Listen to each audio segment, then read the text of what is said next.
Hello and welcome to another episode of SWEN. We got some great news you're gonna want to hear, so stick around.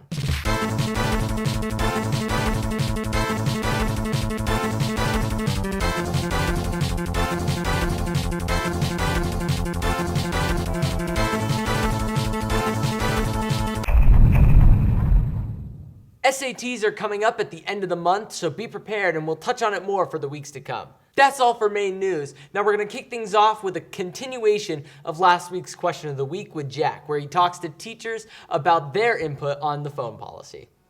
What's up, everybody, and welcome to a very special segment that's not question of the week. Actual question of the week's coming later, where I'm going to go around and ask all the teachers what their opinion is on the phone policy. I don't know if you saw our last episode, but in that one, we asked students what their opinion was, and Mr. Bluen thought it would be a good idea if we got teacher perspectives. So that's what I'm doing right now. But don't worry, we do have a student-focused question of the week coming for you later, hosted by my main man, Joey. But without further ado, let's get into this. I'm here with Mr. Tabor. How's it going? It's going awesome. So we're just going around today talking to a bunch of teachers, but I wanted to hear your perspective. So we've had a new phone policy in place this year. We got student perspectives last week, but I wanted to hear teacher perspectives. Do you think kids have been more focused in your classes since the phone policy's been in place? Oh yeah, I don't think there's any question about that. Okay, do you want to elaborate or? Sure. Students are getting more work done during class time. They're actually talking to one another, having dialogues that they need to have. See a lot less just distractions, right? Cell phones are incredibly distracting. They're built that way. So you eliminate the distraction, well, there's really nothing else to do except for do what we need to do in class to learn. So I see more of that definitely without the cell phones being in the pocket. Yeah, I think compared to the last 2 years, for sure, students have been more focused. It's easier to get through the curriculum we plan for any given day. And it's actually when we started doing this, it really was quite clear that we were sort of getting student engagement back generally, which was a good feeling, I think, for most teachers, certainly for me. I think it's so necessary, unfortunately, and it's none of your fault, students. It's not your fault that we live in a society right now that I didn't grow up in, where we have such immediate access to so many things, and when it comes to your education, it is such a distraction, and I think it's really nice to take an hour out of your day where you just don't look at your phone. I have to do it for myself now as an adult, and especially whenever you're learning new topics, just, tap out for a minute, and I think it's good for your brain. I really like the phone policy. I actually was an early adopter. I started 2 years ago, I think, with the phone pockets. What I see is students paying more attention to the lesson, doing better in school so they can graduate, and actually talking to each other, socializing. It's crazy. So Like the ancient times. back in my day. Yeah, so I'm really happy. I own a phone, spoiler alert, and I've been trying to use it less and less, and it's also made my life more, enjoyable and positive. So big fan of the phone policy. I actually really like the new phone policy. I know not all students do, but I think it really helps students focus on what they're doing. They're not distracted by what's happening in another classroom down the hall from all the texts with their friends at that time. So I think it's really good. Jack, don't you think we're attached to our phones sort of in an unhealthy sort of way? Not to say unhealthy, but Symbiotically. yeah. And it's helped me realize that. I was looking at my phone a little too much. Yeah. Yeah, and you see the numbers, the weekly report, you see your screen time go down. Yeah, it's crazy. And there'll be sometimes my wife will text me while I'm here at school, and 4 hours will go by and I haven't looked at my phone. And if this was, last year, I would have seen it the moment it came in and probably replied. So it's good to it's good to be able to put something away like that. Wow, that was awesome. Thanks so much to everybody who came on, and thank you all for watching. Now, I just thought that was a really, enlightening, really interesting segment to get the different perspectives, and I'm hoping maybe, you've walked away from this with a more open mind like I have, now that, teachers have gone to, express their ideas and stuff. But anyway, that's going to have to wrap it up for this segment. I'll see you later on in this episode, and till next time, Somersworth, I will see you on the flip side. Back to you, Chaplain. Awesome job, Jack. Now here's sports with Kyle. Hello, my name is Kyle and welcome to sports. Winter sports are over, so now we're on the spring sports, and the sign-ups are outside Mr. Hodson's office, and the sports include baseball, softball, and outdoor track. Awesome job, Kyle. Now here's a new question of the week with Joey. What's up, everybody? It's Joey with Question of the Week this time. And since I'm doing it, we're asking the most important question in the world. Who's better, Michael Jordan or LeBron James? Let's get into it. All right, who's better, Michael Jordan or LeBron James? Definitely LeBron James. All right, who's a better player, Michael Jordan or LeBron James? LeBron James. LeBron James. And why? He's just better at everything, honestly. I mean, I have to agree with him. He's just better in everything. I mean, he's played longer. Who is better, Michael Jordan or LeBron James? I would say LeBron James is definitely better.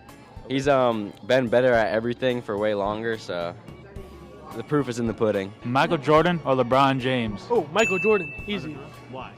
Oh, he was like the most influential player. I just say he was best. I really do. I don't watch basketball that much, but I feel like he was better than LeBron. Okay. All right, who's better? These statements. Do you agree with him? Michael Jordan? All right. Michael Jordan got 2 points. Who's better, Michael Jordan or LeBron James?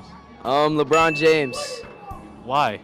Just because, he's like the king and everything. Most points scored. He's just like bigger. He's been playing for longer, and he's just like LeBron James. Who is the better player, Michael Jordan or LeBron James? Oh, for sure LeBron James, because you know what day it is? It's Tuesday, so stop go Tuesday! Of course, LeBron James. What you mean? All right, Keaton, who's better, Michael Jordan or LeBron James? Michael Jordan. Why? Just better, more chips. 6 for 6 in the finals. Did more with less. Yeah. Also, LeBron's kind of a crybaby, so. All right, who's the better player, Michael Jordan, LeBron James? Michael Jordan, because he was in 6 championships and won all 6 of them. And LeBron has lost titles before. And Michael Jordan's just better. All right, who's better, Michael Jordan or LeBron James? I think neither. John Usmani, I'm going to say Jack Rossiter. All right, Lucas, who's better, Michael Jordan or LeBron James? Michael Jordan, Why? because he'd be like dunking. That was question of the week, and for me, I don't think any of them are one better than the other. Personally, I think LeVar Ball is the GOAT. All right, he could beat Michael Jordan in his heyday. Okay, so LeVar Ball on top, and that's it for question of the week. Back to Mr. Anchor. Great segment, Joey. Now here's weather with Jack.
Awesome job. Lastly, here's recommendations with me and Kyle.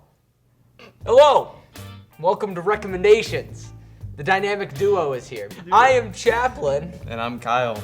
So let's get recommending in here. Let's get...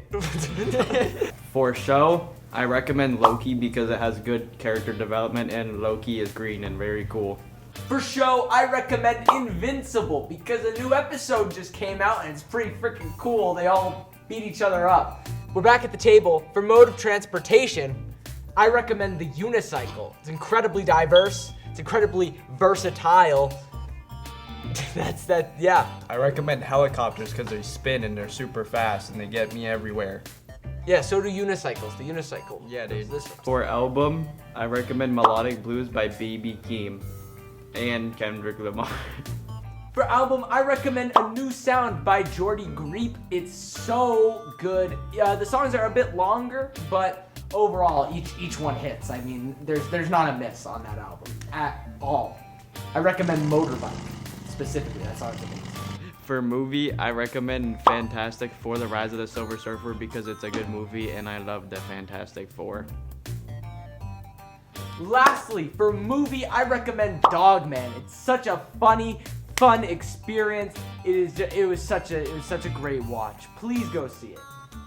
Thank you so much for watching. That's it. That's it for recommendations. Back to me. That was amazing.